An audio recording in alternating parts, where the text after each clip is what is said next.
भावांनो, आज थोडंसं वेगळी प्रतिक्रिया घेऊ आपण डायरेक्ट थेट रमेशदादा गायकवाड यांच्या कार्यालयामध्ये आलेलो आहेत। तर इथं आपल्या छत्रपती संभाजीनगर शहरामध्ये जे आंबेडकर चळवळीचं सर्वश्रेष्ठ काम करतात व शहरामध्ये प्रत्येक गोष्टीसाठी झटणारे प्रथमभाई कांबळे आहेत। तर यांना आपण आज 4-5 प्रश्न विचारू, आणखी यांची प्रतिक्रिया काय आपण त्या जाणून घेऊ। दादा, सर्वप्रथम नमस्कार।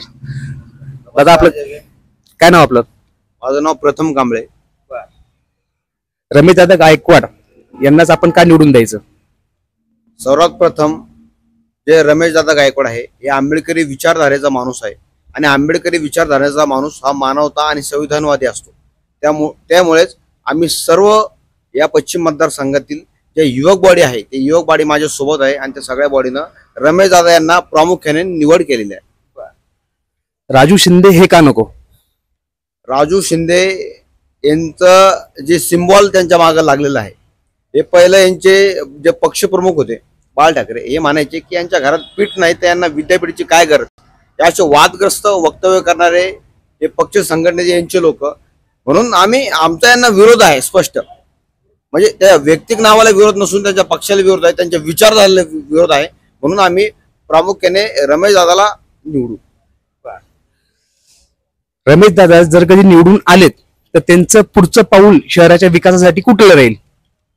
रमेशदादा जर प्रामुख्याने जर निवडून आले तर सर्वात प्रथम जे सर्वसामान्यांचे जे प्रश्न आहेत, मूलभूत प्रश्न, या देशाला स्वतंत्र मिळून 70-75 वर्ष झाली तरी प्रश्न आणखी तेच आहेत, म्हणून जे मूलभूत प्रश्न असतील ते सर्व प्रामुख्याने सोडवण्याचं काम हे रमेशदादा करणार आहेत। मी तुम्हाला युवक बॉडीच्या वतीने शब्द देतो। यावेळेस रमेशदादा गायकवाड जे आहेत ते यांची विचारधारा कशी आहे व काय आहे? रमेशदादा हे संविधान प्रेमी, मानवता प्रेमी, लोकशाही प्रेमी आहेत, म्हणून जे सर्वसामान्यांच्या ज्या भावना आहेत, ज्या त्यांच्या याचना आहेत, ते याचना ते ओळखून आहेत। तळागाळातला आंबेडकर नेता हा कसा असावा, जो सर्वसामान्यांमध्ये जाऊन सर्वसामान्यांचे प्रश्न समजून घेऊन त्याच्यावर अंमलबजावणी करणारा असावा, आणि ते फक्त एकच नाव येतं, त्याचं नाव रमेशदादा गायकवाड। बर, पाठीमागील 15 वर्षापासून संजय शिरसाट साहेब आमदार आहेत, बरोबर आहे? तर त्यांनी कुठले विकास कामं केलेली आहेत? वर्ष बदलतं, सरकार बदलतं, पण प्रश्न आणखी सर्वसामान्यांचे तेच आहेत।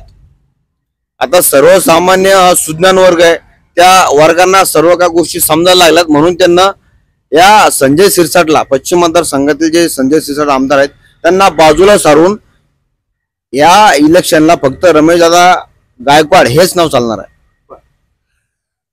संजय शिरसाट साहेब जे आहेत त्यांनी तरुण बेरोजगार मुलांसाठी म्हणा किंवा आंबेडकर चळवळीसाठी कुठलं योगदान दिलेलं आहे? रमेशदादा गायकवाड हे नामांतरचं जे आश्रम, आपल्या नामांतरचं जे प्रकरण होतं, आपलं विद्यापीठाला डॉक्टर बाबासाहेब आंबेडकरांचं नाव मिळावं म्हणून रमेशदादा यांनी गाडे साहेब यांच्या सोबत खांद्याला खांदा लावून काम केलं। त्यांचं पूर्ण आयुष्य आंबेडकरी मुवमेंटच्या ज्या जडणघडणीमध्ये गेलेलं आहे, ते अत्यंत संघर्षमय जीवन त्यांचं घडलेलं आहे, म्हणून ते सर्वसामान्यांच्या पाठीशी खंबीरपणे उभे राहतात, म्हणून आम्ही त्यांच्या पाठीमागे खंबीरपणे यावेळेस उभं राहू। यावेळेस नवीन चेहरा म्हणून जसे की तुम्ही रमेशदादा गायकवाडला निवडलेलं आहे, तर तसेच आंबेडकर विचारधारेने चालणारे रमेशदादा गायकवाड हे जे आहेत, ठीक आहे, तर त्यांची पुढची विचारधारा जी आहे तर ती युवकासाठी कशी असेल? युवकांसाठी रमेशदादा यांची विचारधारा, बेरोजगार माणसाला रोजगार कसं उपलब्ध होईल, त्यानंतर इथली दुःख, दारिद्र्य, गरिबी या सगळ्या गोष्टींना मिटवण्यासाठी रमेशदादा गायकवाड यांचा जन्म झालेला आहे। इथल्या बेइज्जत माणसाला इज्जत कशी मिळवून देता येईल याच्यासाठी रमेशदादा गायकवाड यांचा जन्म झालेला आहे।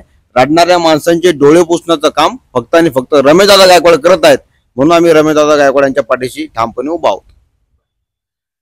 यावेळेस पश्चिम मतदारसंघामध्ये स्पष्टपणे जास्त हवा कोणाची आहे? राजू शिंदे, संजय शिरसाट की रमेशदादा गायकवाड? यावर फक्त मी एकच वाक्य बोलल, लाख झाले फितूर तरी झुंजा मी देत राहू, गद्दारांच्या छातीवर पाय देऊ, पण दादा सोबत आम्ही खंबीरपणे उभं राहू। तर भावांनो, बघितलेलं आहे, आणखी रमेशदादा गायकवाड यांच्या आपण थेट कार्यालयामध्ये येऊन इथले जे त्यांचे सच्चे कार्यकर्ते जे आहेत प्रथमभाई कांबळे यांची प्रतिक्रिया आपण जाणून घेतलेली आहे व आणखी आपण बघू पुढच्या काही व्हिडिओमध्ये।